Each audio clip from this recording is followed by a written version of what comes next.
D A T.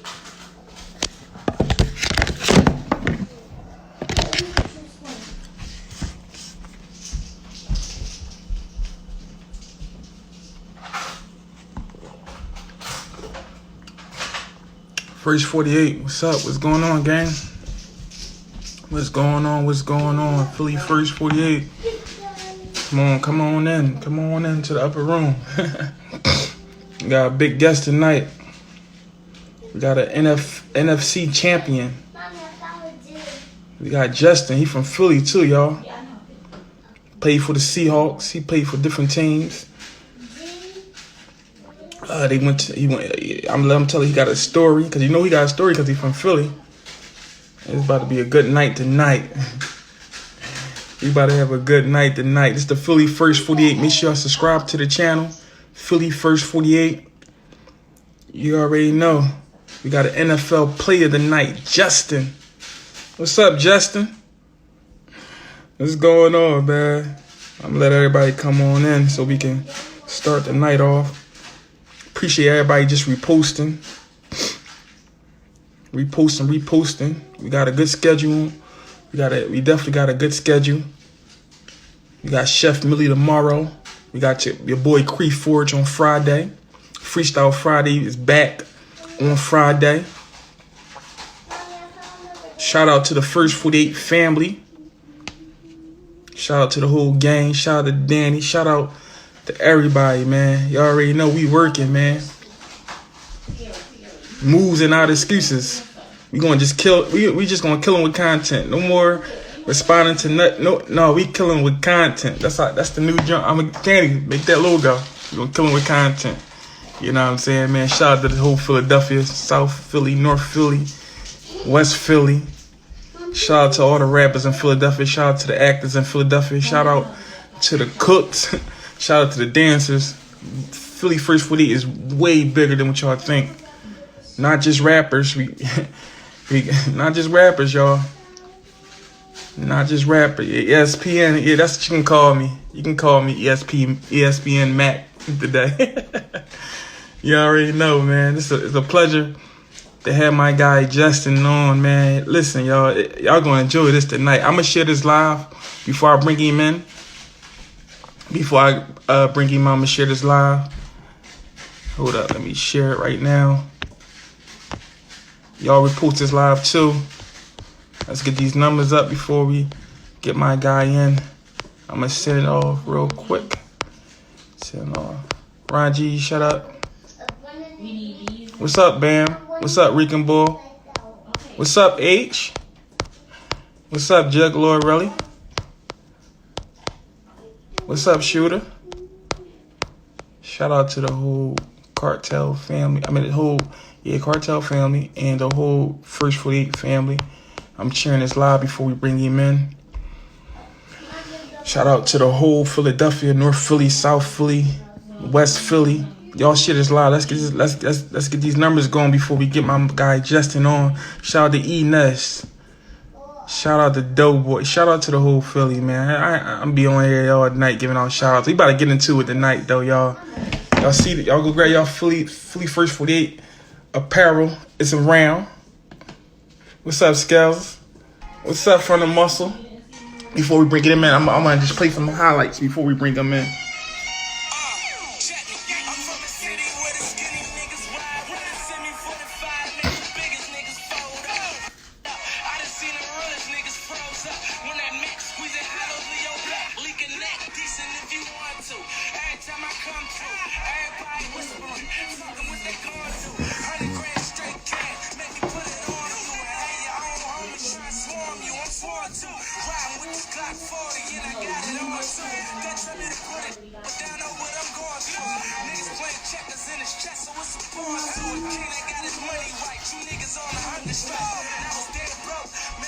What's up, Plaga? Zor Money. What's up? What's up, y'all? I'm playing these highlights before we get Justin in.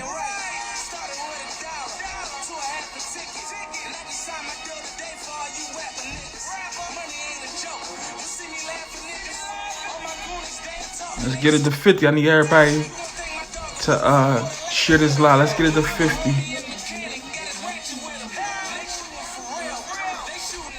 Shifting gears. Philly first wave. Like I said, if y'all be playing these highlights for Justin. We in for a good night tonight, y'all.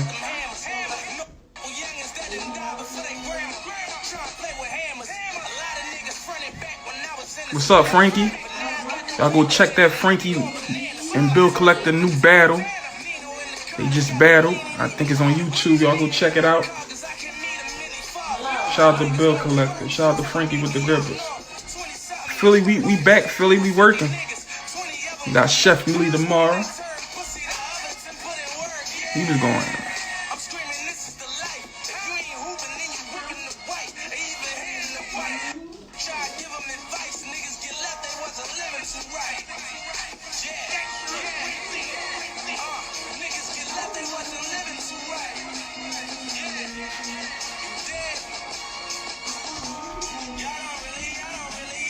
Share the live, y'all. Let's come on. We about to bring them in. We about to start it. Let's get it. You'll be on tonight. We back tonight, y'all. Took a little break, but we back.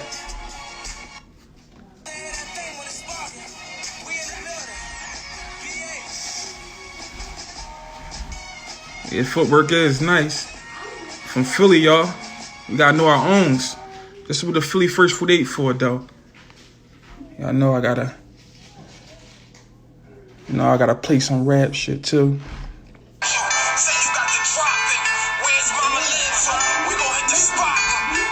NH and poop paper, free poop.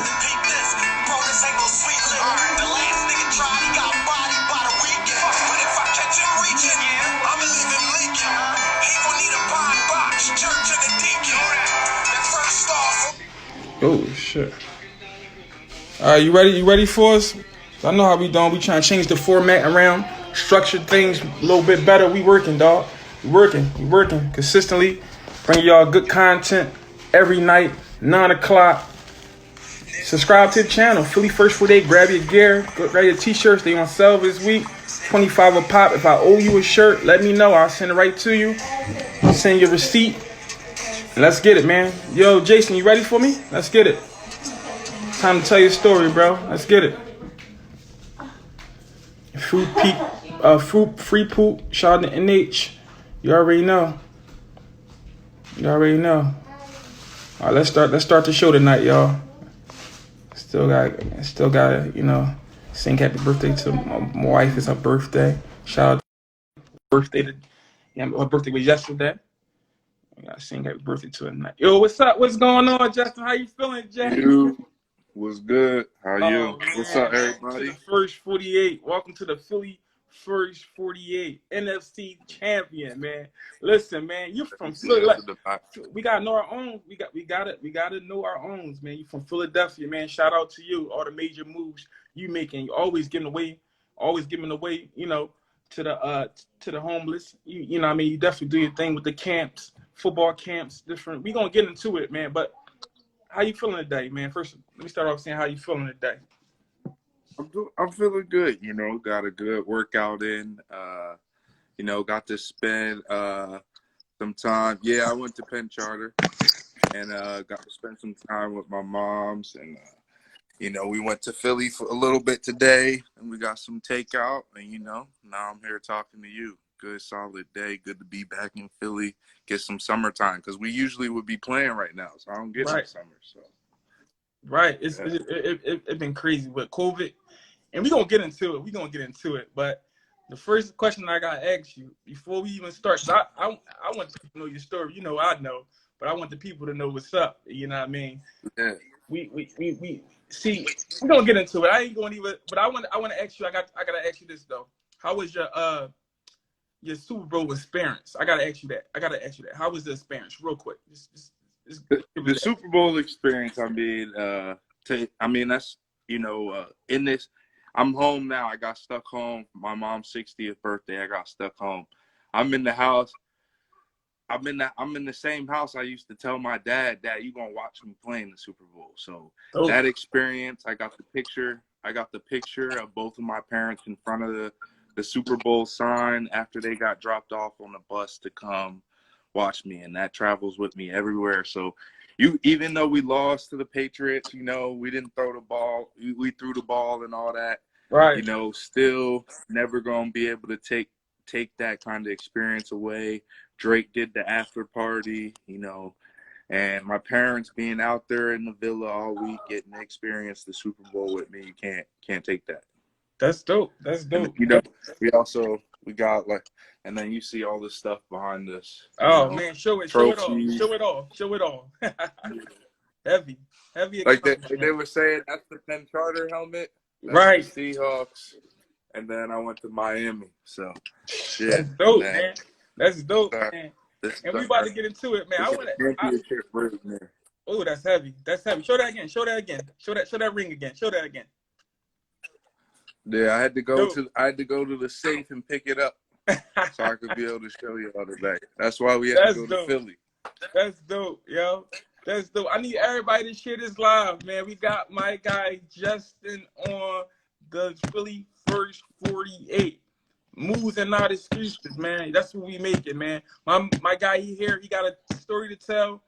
He a champion. And we gonna get into it, y'all. We gonna get into it. This is the Philly First 48. I gotta start from the beginning with you. I know you're a fan of the show. I appreciate you for your support and your love and shit like that. You show nothing but support. You show me, you give me game all in the inbox all the time. Like, I appreciate you. Yeah. I want to start off saying that, whatever the case may be. But I first want to start off my first question and shit like that. I want to know. Take us to the beginning. Take us to the beginning when take us to your childhood days, whatever the case may be. Did you always, was football your choice, or give us that story when you first start playing football or whatever the case may be. Was that so growing up, football was kind of always my choice because I wanted to be like my dad. Even down to I wore number 45, and just like him. And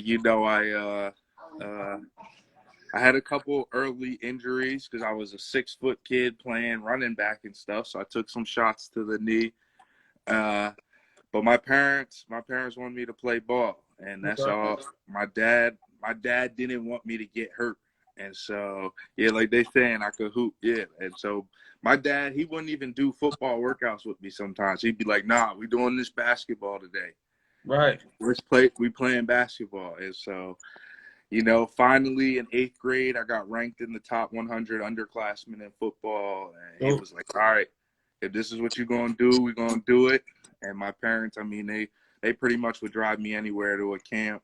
And, once you get ranked, you got to defend your ranking. So, I'm all up and down the Eastern Seaboard, defending my ranking, getting scholarships. So, that's good. But, So how was, before we even get further, how was your childhood? Yeah, childhood was good. Born in West Philly. And then we came, my family, we moved out here to the suburbs and, ran into the challenges of, what's going on now. And right. Like when we was rapping the other day, I told you, I'm in a 6th grade football game. I got 28 points alone myself. I have 28 points alone in the 4th quarter because somebody want to call me a nigga and punch me. As a 6th grader, my dad has to calm me down and explain, they doing that because they can't stop you. Wow. Learning that, going through those type of growing pains as a 6th grader, 7th grader. And then that's why we ended up me going, like they mentioned, I went to Penn Charter. That's why we went to Penn Charter. It was just too much going on out here in the suburbs. Right. With me being one of the few black kids in the school, Right. I had a third grade teacher who told me I wasn't going to be nothing. And she thought that would be cool to tell that to my parents too. And thought that was going to ride. My mom went up to that school the next day, cussed the whole school out. They ain't never even called a house. But to go from that point to be where I am now, it is what it is. And we gonna get there. Man, because it's, when we was on the phone, it amazed me, many situations you was in. I'm like, whoa, I'm going through that. You know what I mean? Yeah. You would think, an NFL player, wouldn't go through to certain stuff, racist things. But we gonna get into it. We gonna definitely get into it. All right. Now take us from there. Take us high school, Prince Charles, take us there. How was schooling? School was great, coming from out here, I had a lot of friends. I was nervous, but, I went to the William Penn Charter School. As soon as I touched down, I kind of met my friends for life. Curtis Jones, Jordan Studevan, we all linked up in 8th grade, Malcolm Ford, and we was together, and we was together through the rest of the time. I also had a friend, Martin Goldfarb. He ended up transferring. But it was like when I first got there with some other brothers in school that enjoyed sports, and it was I had a group, and we kind of wrote it out, and like still to this day we all in touch. I mean, Jordan's back home right now, and I've been able to see him and stuff like that. So to go there and get some lifelong friends. And then also I started excelling. Like, they challenged me in the classroom, started excelling there, and then also in sports as well. And so it kind of started making it seem like, all right, with this sports stuff, like, look, I could play football good, and I got to this school. And so I already started processing what that could do. And, by the time, like I told you, by the time I was a sophomore, I already had an offer from Stanford to play football. So That's dope. That's dope. It was my parents made a big investment to send me there, and my dad had one of those real dad talks, like, hey. I want to talk about your parents. That's where I want to go at. Like, what kind of parents you had, and how was your parents on top of you, whatever the case may be. Anybody that knows me knows about my mom, and my mom was on me. Like, I missed games. What was that, 7th grade? I didn't play in one of our bigger games in 7th grade because my grades wasn't what she wanted. I had to have B's to play. I couldn't have no C's. So I had a C. I couldn't play that game. Wow. That's how it was. And so, when I got to college and they talked about keeping these certain grade point averages, I'm like, that's way lower than Chloe's grade point. I'm good. Right. So, I had great parents who were always on me. I mean, my dad would pick me up from Penn Charter at 6:00, drive me all the way to North Jersey to go work out, and bring me home. How far a drive was that? Shoot, from Penn Charter just up to work out would be like an hour and a half, 2 hours sometimes. Wow. And then to drive, and then still drive me home, and then he would wake up in the morning and still leave again at 6. And so, my parents were everything, definitely. And like we were talking about, a lot of the situations that ended up happening, like the school thought, because I beat up a kid in elementary school at the camp. I wasn't talking to the school because I didn't trust none of those people. My mom came in there. I told her straight up. He called me an N-word, and I whooped his ass. Yep. And they thought she was gonna say that. She said, "That's right, and I'm gonna take you to go get some ice cream right now." That's the type of parents I had. If I was wrong, they tell me I'm wrong, but if I'm right, they not coming in there and gonna be somebody's pet. And so that's a blessing. That's a blessing and a curse. But really, man, shout out to your parents for real, man. They kept you going without, no matter what, and that's why you're in the predicament you in. Like, we gotta shout out to your folks, whatever. But all right. Let us know. I know about the the Penn Charter. I know the accolades, the different things that she was doing in Penn Charter. Like, I don't want to just skin past things. I want to just slowly walk into things, whatever the case may be. Let us know. Yeah. So Penn Charter kind of 8th, like we talked about this 8th grade. I was there. Life was good. I'm like, I'm about to do this private school thing. And it was big for me because, like I said, everything for me was kind of about being like my dad and following my dad's footsteps. And so my dad went to the Episcopal Academy, which is another school in the same league, obviously. And I like that I didn't go to the same school as him because, every time like you go to the reunions and stuff, everybody's got the newspaper clippings of him and all that. So it was good for me to kind of make my name at another school, but it still was, missing my 9th grade year. I had an injury and I couldn't play. And, I was getting getting ranked and doing all those camps. Then I got hurt, didn't play. So sophomore year, I got to finally start, and then I played. I think what it was, I played 3 games, and then after my third game, Stanford offered me, and then it Wow. just kind of took off from there. And that's back when Stanford was going to the Orange Bowl and stuff. Yeah. Yeah. So yeah, and it just kind of took off for me there. And I mean, you honestly, like, thinking back on it now, I've been traveling like a professional athlete since about 10th grade. My 10th grade year and 9th grade year, I actually played for an AU team based out of West Virginia. So I was playing AU basketball with OJ Mayo, Patrick Patterson, Dope. flying to West Virginia. And then Dope. then once I kind of did that, and people was like, oh, Bull can play. So I Yep. came back and I played with the Hunting Park Warriors. And, me, Jesse Morgan, Ali Baba Odd. Like, I still remember that team. Now, those are my dogs. I just hollered at Jesse the other day. And That's dope. then we took the team from Hunting Park. We went up there, won the championship at Rutgers with Coach Fred. So, I had a lot of fun, growing up in Philly, just being an athlete from Philly. And then, Right.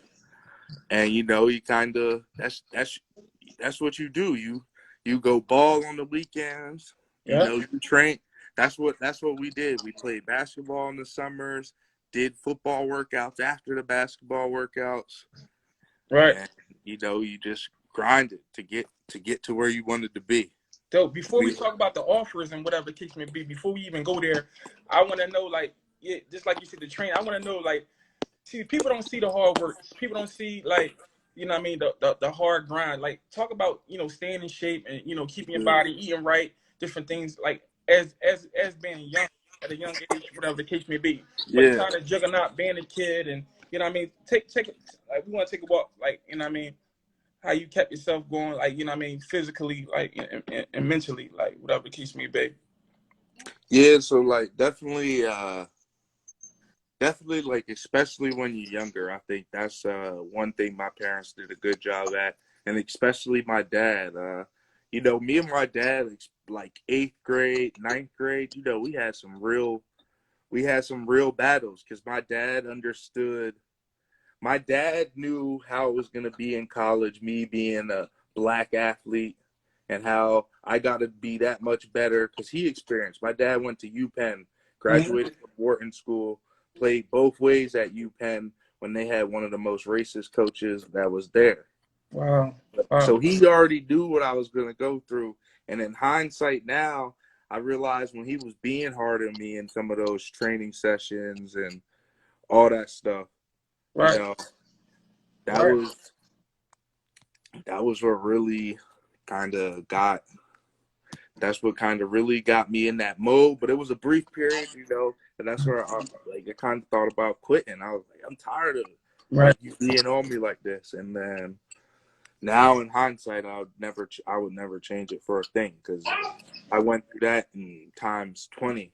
Right. But yeah, like you're saying about the training and stuff, it's all about doing the extra. I went to all the workouts. I went to all the, all the school stuff, but it's the extra, the Saturday morning workouts, driving an hour in Jersey, even and during football season, after practice, I would still go train for 2 more hours. Right. And things like that. So, it's the extra things, and playing multiple sports. I think that's something a lot of kids need to hear. Like, I played basketball, and because of the basketball work and everything I did, that's why I'm a good offensive lineman now. Okay. And so that's a big thing, like having that foundation, playing the sports, putting in your time, being in the hot gyms, being in the dungeons, being up North Philly, being in Mallory, being on 10th Street in the outdoor courts. You know what I'm saying? That's where all this stuff is. You know what I'm saying? Sunny Hill League, doing them Johns every weekend, every week, 3 times a week.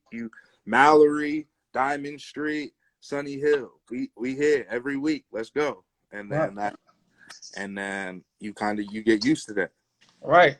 Now take us to when them calls start coming. Them calls, Yeah, them phone calls yeah. start coming, things start getting real. Like Yeah, take us right there. so kind of 10th grade, once I got that Stanford offer, and then I played a couple more games. That summer, I did some more of the camps. Like I was after Stanford offered me, everybody was interested, but everybody was kind of downplaying me because I was a sophomore coming out of Penn Charter in the private school league. So everybody was downplaying, you know what I'm saying? Right. This private school kid. And so my parent, like I said, my parents, they'd do anything. And like I said, they took me after that sophomore summer. They drove me to North Carolina, Virginia, NC State, Ooh. Rutgers, and every camp I went to, every coach by the time I left offered me. Wow. And Wow. so I went. I think we went to 6 schools, and I came back with 7 offers. Wow. And so, because another school saw my film at another school and just offered me off the film they saw at the other school's camp. Damn. So I had came back with 7 offers, and then it was kind of on. And like we was talking about, I'm not like a trying to be superstar. I want all the attention type of bull. So I faded kind of quick and kind of follow. I had a couple older guys from Penn Charter already had gone to Virginia, and I was cool with them. Yep. And we all did the basketball thing together. And so, I just said, all right, I'm gonna go to Virginia, and kind of I committed right there. That was my dream school. Like anybody that knows me, like playing the Hunting Park days in 8th grade and 9th grade and stuff. I had Virginia on my background Wow. since 8th grade. And Wow. so I And committed there, and then things were what they were. In hindsight,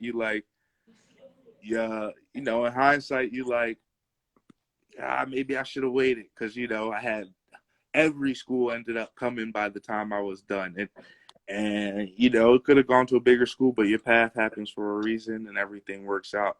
for sure. Now, when you went to Virginia, take us back. When you went to Virginia, let me, I want to know the experience in Virginia. I really want to know this experience, because I know, what I mean, being in VA, I know how it is. I want your experience being in Virginia. I really want to My know. We keep, you know how the Virginia, first 4 days we keep everything. You've been on it, so yeah, we're take gonna us keep it to a the real stack. So, experience.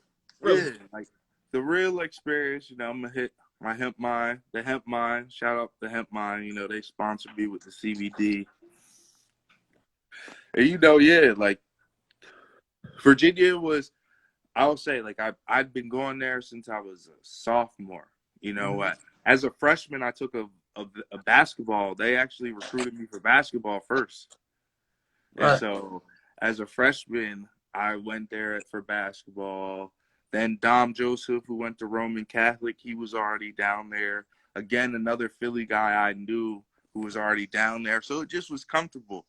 And so from sophomore year to graduate, and I'm always down there most weekends. It's cool. I got all I got a bunch of friends before I'm getting there. Right. Bull said this K2. Oh god. He tripping. Nah. That's Bam, man. Shout out to Bam. Yeah, but nah, yeah, so I got down there, and like I'll tell anybody now, like UVA outside of football was some of the greatest experiences. I got friends I still keep in touch with, friends from overseas I still keep in touch with. It was Right. a great time. But the football team, and kind of dealing with some of the things that went on there, were definitely tough. And now that I'm 30 and looking back on that, I realize now why I try to help young athletes so much, and really trying to get all these different programs, because it's just like I don't know. It was last week I heard it in some song. They say he said we go to school and they tell us what we can't be, and it's like so many times in my life I'm like, damn, I literally experienced that. And it's this going there was just another experience of that. I ended up having my D-line coach one week during practice say that he was going to hang me from a shed, and Oh, now take it. Now, I really like, and I saw, I read up, I heard about like take us back to that day, man. And like, if you can, ballistics, whatever the case may be, because I know that's a touchy thing, but it's like you had a coach say that he's like breaking that down for us, like. he said we asked to use the hand ropes, and we had a coach say he should take the rope and tie. He said the only rope he needed was to tie in a noose and hang us to the 2 black D linemen from the shed. I don't know how he thought that was a appropriate joke, a good joke, but it is what it is. That's what happened, and so Right. from there, and me speaking out, about it, it became the Blacklist Justin show. And so, I used to get it all into it and get all hype on it. Now, at this point now, this is a grown ass white man talking to a 20-year-old kid telling him he's going to hang him. Wow. At that time, when we went to adults should have handled it. I shouldn't even had to been in there, but no adult handled it. And so, and now, and looking back at it, they knew it was an issue, so they felt the way to handle the issue was to try to get me out to school. Wow. So, that's what they did. And so, like we talked about yesterday, Yeah. they went so far as to make up a whole cheating scandal. Still to this day, I don't know if there's been disciplinary action, but for the people in here, so if you go to the University of Virginia as a student, if you're caught lying, cheating, stealing, you automatically lose your scholarship, you lose your degree, you're done at the school. Yeah. Yeah. And so they brought me up on one of these cases when I graduated early and was going to leave to go to Miami. And I was innocent. Pretty much after the second week of the whole proceeding. How was the process? Not to cut you off. How was that process though? That process. Okay, I'm not looking at. Okay, I'll put it like this. I'm not looking at jail time. Okay. But that process would end. That could end my life and career as an athlete, because if I get considered cheating, I can't go play at another university. I won't be able to finish my football career, and then every NFL team is going to look at you like he's got a character issue. He's a cheater. Yeah. So like that case had so many repercussions.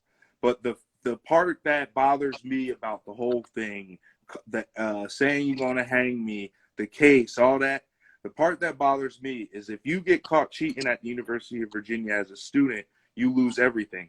I had not one, but I had 2 teachers proven in a case lie on me, and nothing ever happened to them. Nothing happens to them at the school.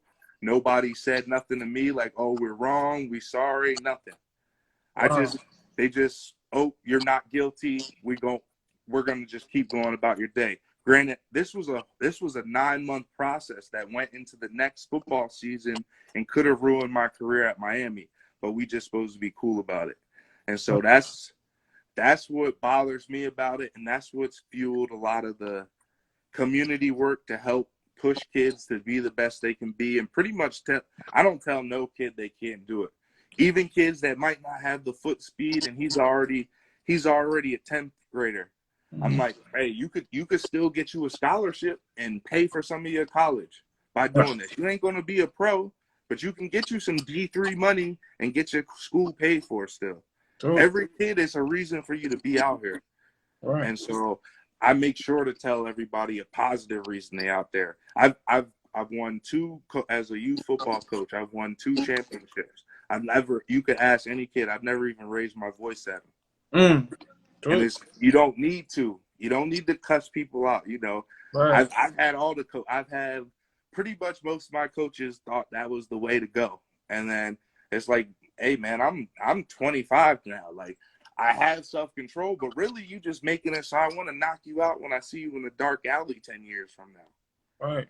And so that's how a lot, and that all going through all these experiences, because for a while I was like, man, like I had a tough road to get here. But now, as I'm older now, I'm like, I'm saying it was tough, but it's all gravy now, because Right. you know I'm giving everybody else some positive energy because of the bullshit I went through, and so I'm cool with that. That's something to go through, man. Really, man. Like I was telling you, like, you know what I mean? It's crazy to go through it on the level I am, and then to see that you go it too, being Yeah. in the NFL, you know what I mean? And being, and we gonna get to that part, whatever the case may be. But it's just, it's the race is so sick, you know what I mean? It's just a sick world, Yeah. I mean. But yeah, I'm reading the comments. They crazy talking about why you ain't tackle the coach. But Man, take us. All right, take us to the NFL. The NFL, the contracts, offers, whatever the case may be. yeah. Why you pick the first team that you pick?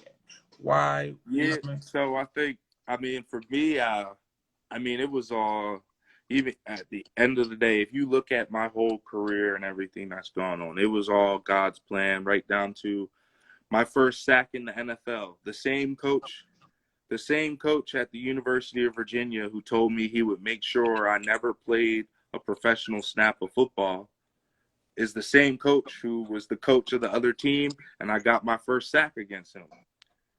And so, he heard my name. He heard them say Justin Renfrow sacked Teddy Bridgewater. And you remember you told Justin Renfrow he ain't never going to play a pro snap.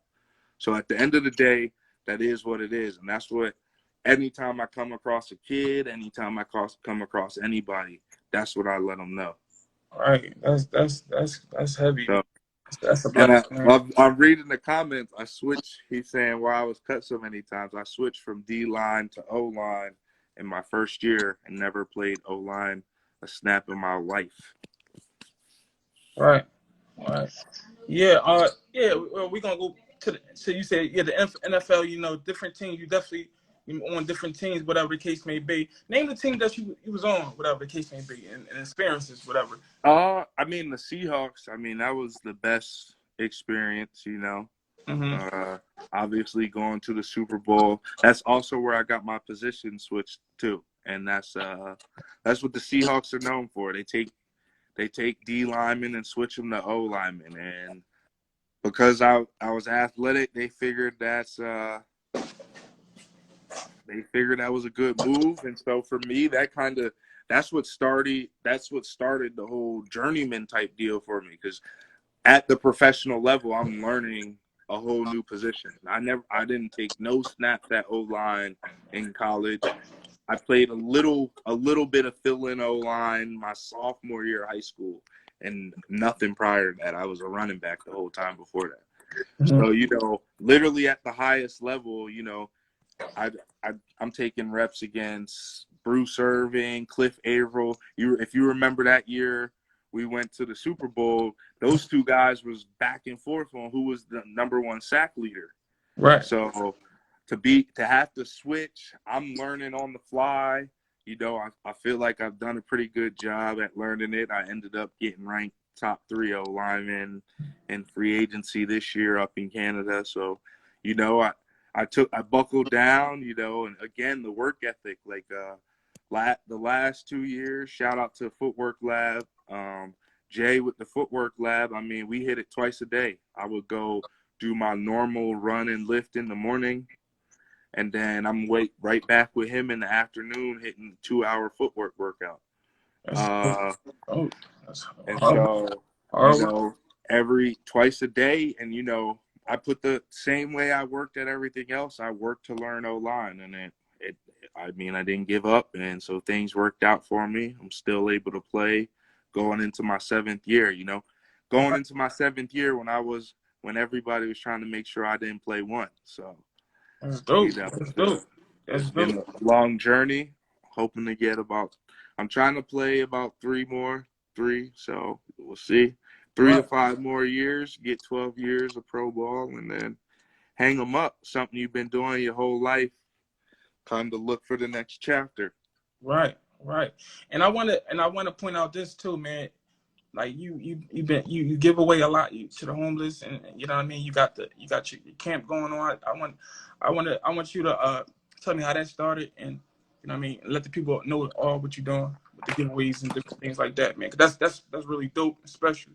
Yeah. So, 3 years ago, I started the nonprofit Justin Renfrow Sports, and pretty much everything everything we do is to help people. Spokesperson for Boys and Girls Club, Big Brothers, feed the homeless once a week, feed kids that can't afford to buy lunch once a week.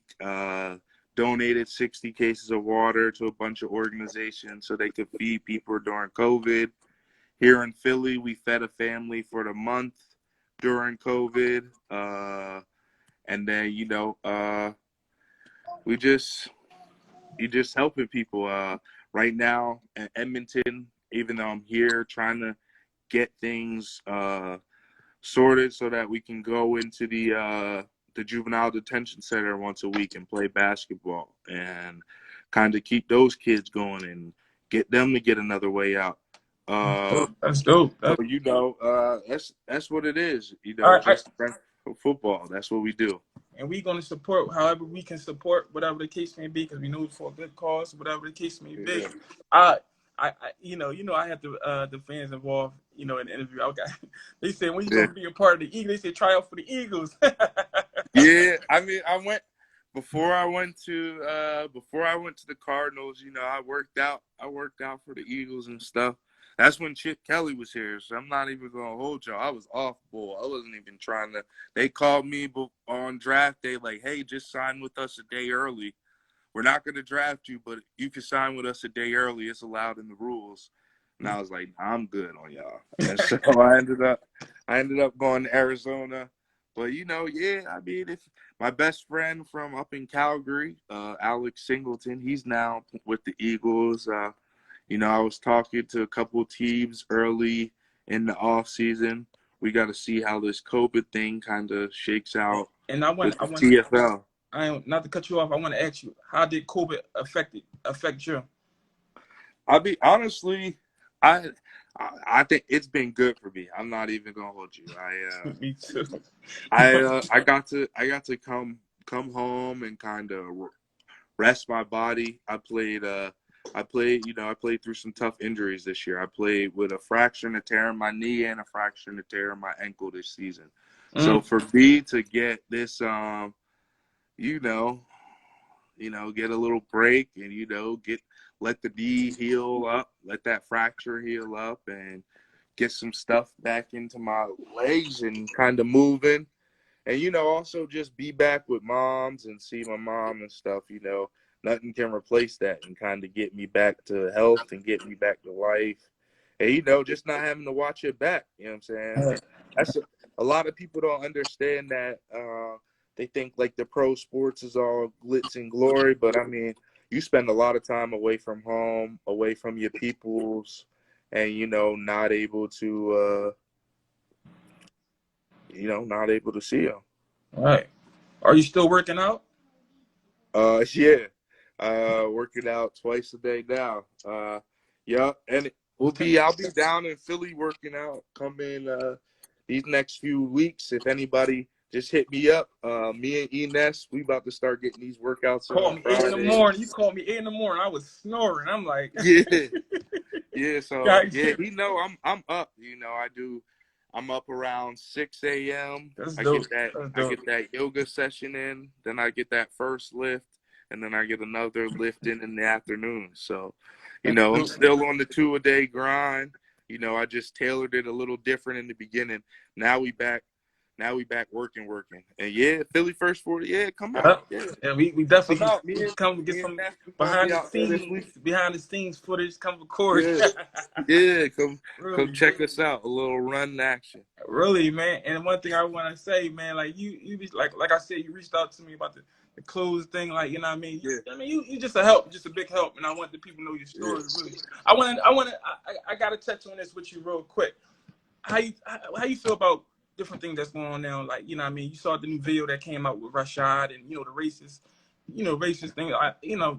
Real quick, if you can touch on that, you know what I mean? How, police officers keep on, killing us and different things like that. If you can tap on it.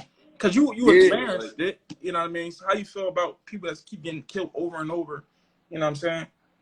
And this is it's tough for me to even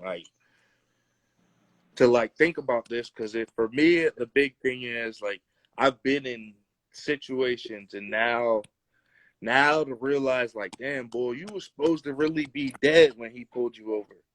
And I pretty much I'm here because of Instagram Live, for real. Real talk. I got pulled over. One cop had the gun. He had it already out. The other one not even telling me why they pulling me over. Wow. Trying to open my car. They making up I don't have insurance. How I don't have insurance? Anybody who knows anything about Geico knows this. The John gets pulled out of your account automatically. Right. So it ain't no, I didn't pay it this month. No, Geico takes your information off jump. So your John is getting paid. Right. So thankfully the Geico people were real helpful. And did you even get a chance to tell them yo, I'm an NFL player, I'm a star? Did you even get a chance to tell the cops that when you got pulled over? I said, you even get a chance to tell the cops when you got pulled over? Did you even get a chance to tell them yo, I'm a football player, whatever the case may be, I'm an NFL star? No, that didn't even come out until I was on the phone with the Geico, because buddy who had his gun out was Mr. I'm bark at you the whole time. Wow. And just yelling, and I'm sitting here, I'm not worried about saying nothing, but I'm reaching for my phone. Right. I'm reaching for my phone, and the only reason I know about that is because my dad trained me. And my dad trained me. Why? Because we live in this area, and that's the same. It's the same talk, and that's why it bothers me a little bit, all this stuff.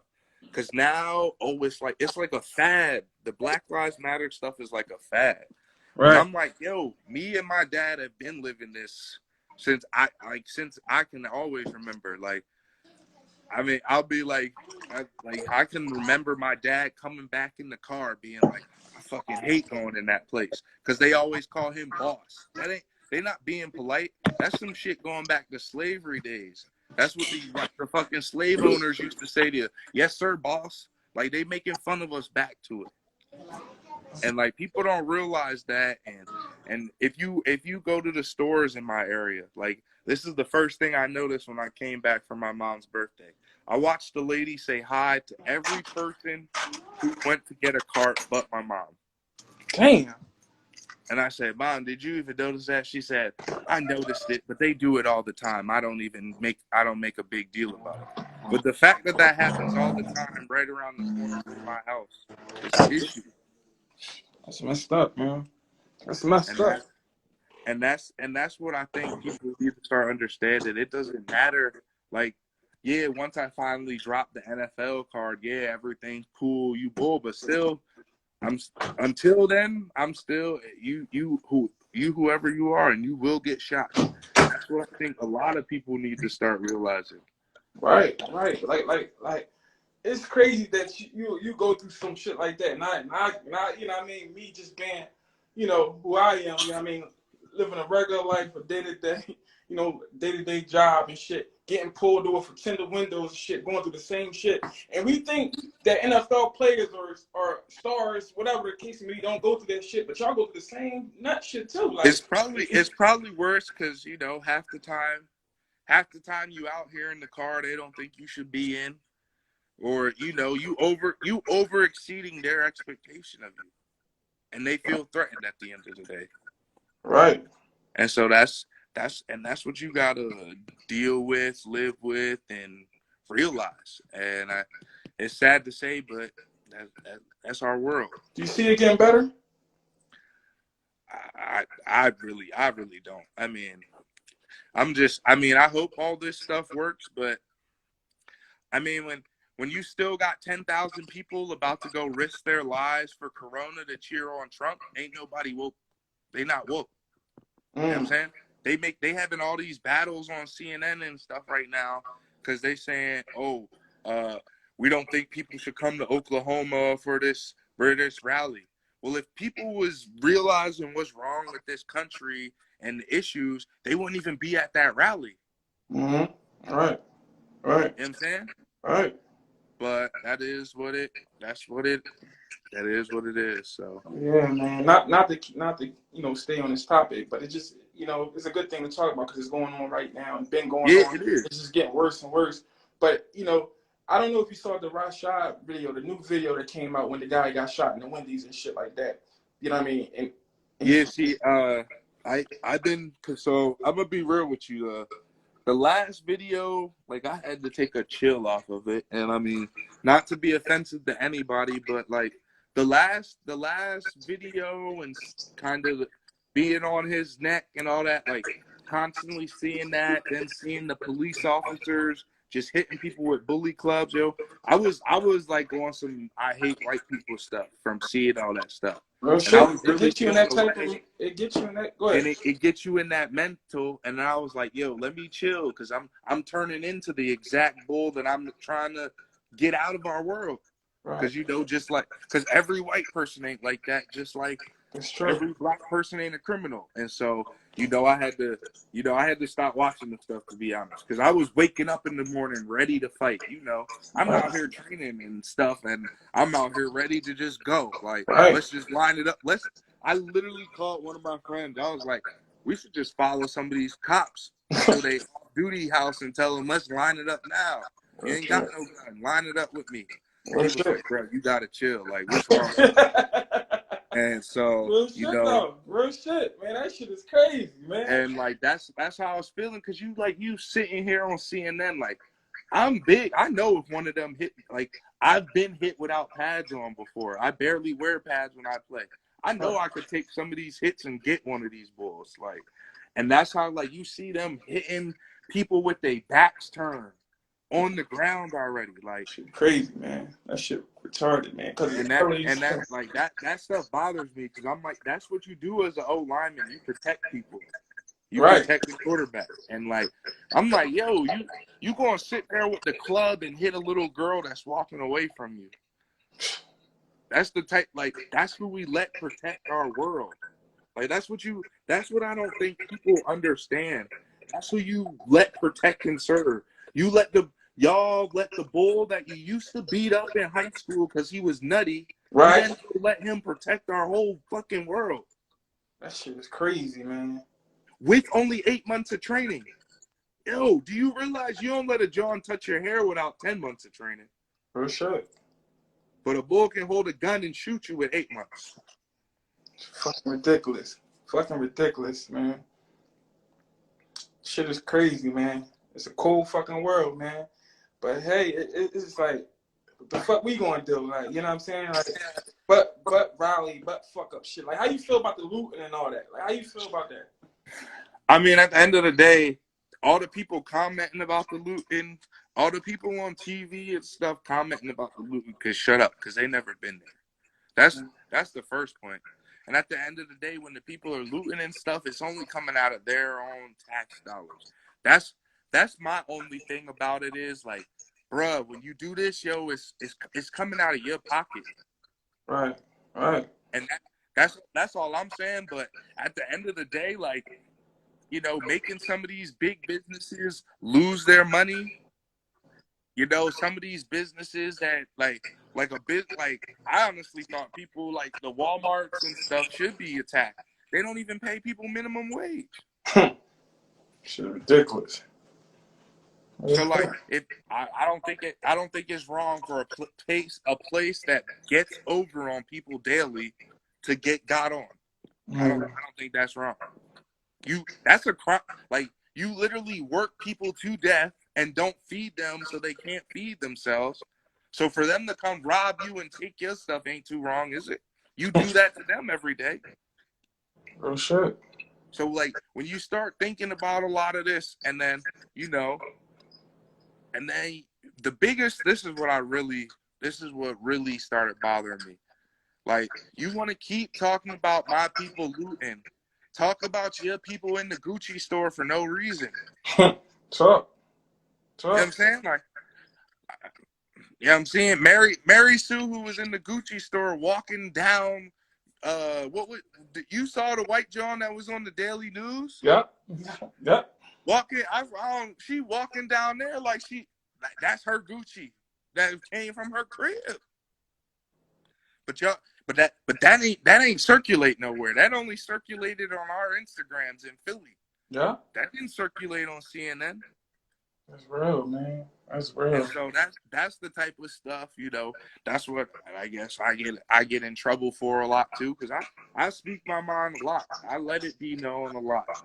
And then don't stop, man. Don't stop. And that's, you know. But you know, that's what's real. And how you feel know, about Kaepernick and the backlash that the backlash that Kaepernick got and shit like that? And I think they said a report came out saying that, you know, what I mean, the Eagles was looking at him today. But how you feel about, you know, Kaepernick and shit like that? I've been saying this from the second that I saw them kneeling on that man's neck. You could probably scroll through my tweets and stuff and other Instagram lives. I've been saying that. Now y'all see why Cap was kneeling. And it's happened though. It's happened literally a whole 2-3 months since I've been saying it. But now people are saying that. But that's what I want you to realize. Like, it did happen though. For 3 years, y'all called, like, you got to remember, that was the year I had just torn my foot, so I wasn't still playing, but I was just finishing up my rehab up there when he's kneeling, and you got people I got added in some of the tweets too, and I was hurt. I wasn't even playing. Y'all monkeys need to just play, and publicly saying that. Bullshit. And you got owners saying, "Oh, you guys need to just play. This isn't This is da-da-da." Well, what you saying now? Literally right. now it's everybody's fad. Oh, you going to give him a job back? Like, I need people to start understanding he's getting them saying, "Oh, we're giving him a job back," means yes, we blacklisted you before. Like, people got to start understanding that. That means, yes, they did blacklist him. Yes, we were being racist to him. But everybody's just cool. Okay, Cap's back, so we just cool with it. So we're going to be cool with it. That's ridiculous. And that's what I'm saying. Like, it just systematically is allowed to happen on all levels of things that black people do. Right. Everything we got some condemn on. Like, they got some control over it. Like, it's even, like, how can there be white people within BET? Like, how is that work? Wow. You tell me. Like, that's what I'm saying. Like, things like that, like, it just blows my mind. And so that's really how I feel about a lot of stuff.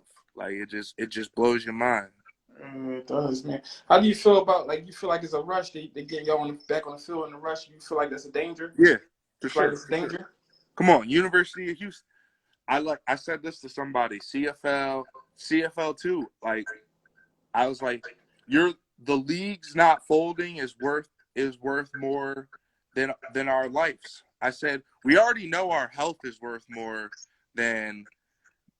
As our health isn't worth anything to y'all. They'll shoot you up. They'll shoot you up with something and tell you something isn't broke quicker than anything. That's how I played 4 months with a fractured knee and a tear in the knee. Right. You know, they said it was just it was just sore and it was my IT band. So right. We know they don't care about our health, but now this is your life. COVID kills you.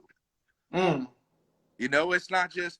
Oh, I mean, hopefully, if you did get COVID, and you just, okay, we give you this pill and you'll be okay. No, they don't have anything. So it's going to take its course. And if you one of the unlucky ones, you dying. Mm-hmm. And that's where I'm saying, like, boom, go look at the University of Houston. No cases. They brought the football team back. 6 cases in one day. Fuck. Like, what wasn't it? The Cowboys had some people get cases. Yeah. Like, look at this. This is, I mean, but you also, again, what can we believe? We don't know what media we can believe, what media we can't. They're saying all these places are resurging. So, okay, if you go bring a bunch of teams that house 70 to 100 football